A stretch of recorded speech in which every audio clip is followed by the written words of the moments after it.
রান্না যেন এক জাদু, কিন্তু সবাই কি খুব সহজেই সেই জাদুকর হয়ে উঠতে পারে? তার জন্য লাগে দীর্ঘ অধ্যবসায় আর অভিজ্ঞতা। আমার আজকাল খুবই মনে পড়ে সেই প্রথম দিন যেদিন আমি প্রথম রুটি বেলেছিলাম। সেই কচি কচি হাতের কোনো অভিজ্ঞতা ছাড়া শুধু সামান্য ভালোবাসা নিয়ে শুরু করা সেই রান্নার স্কুলের পথ চলা শুরু হয়েছিল।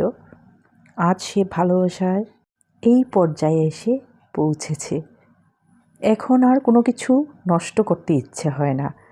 রান্না আমার থেরাপি, মন ভালো রাখার যেন ঔষধ। তাই তো ঘরে থাকা সামান্য কিছু ইনগ্রিডিয়েন্টস দিয়ে দারুণ একটা কাটলেট বানিয়ে নিলাম। পুরো রেসিপির জন্য সাবস্ক্রাইব অবশ্যই